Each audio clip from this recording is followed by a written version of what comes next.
Il fait des cauchemars, mais ne se souvient jamais de ce qui s'y passe. Tout ce qu'il sait, c'est qu'à son réveil, il découvre des marques sur sa peau. Il consulte un médecin qui lui dit que c'est simplement dû à la fatigue et lui prescrit des médicaments. Pourtant, les cauchemars continuent, tout comme les marques. Sa mère, fatiguée de voir son fils souffrir, l'emmène chez une célèbre chamane.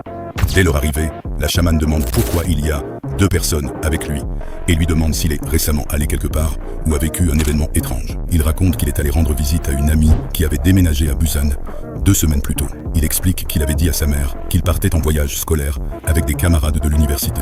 Après avoir discuté et bu quelques bières, son ami l'invite dans un karaoké.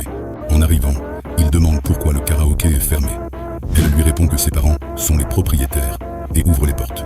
Il passe un bon moment, mais soudain, la jeune femme commence à chanter dans une langue étrange. Lorsqu'il lui demande de quelle langue il s'agit, elle répond que c'est un secret avant d'aller aux toilettes. Elle tarde à revenir. Il aperçoit alors une silhouette étrange près de la porte, mais lorsqu'il s'approche, elle a disparu. À son retour, son amie est assise sur le canapé. Lorsqu'il lui parle de cette présence étrange, il ferme la porte et se transforme en une créature hideuse. Il tente de s'enfuir, mais la porte refuse de s'ouvrir, même en utilisant un extincteur.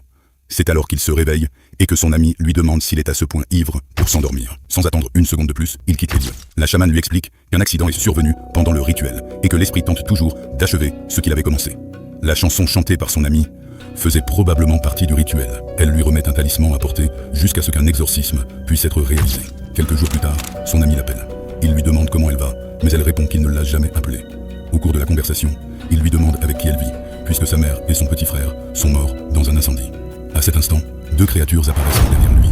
Il s'agit visiblement de la mère et du frère de son ami.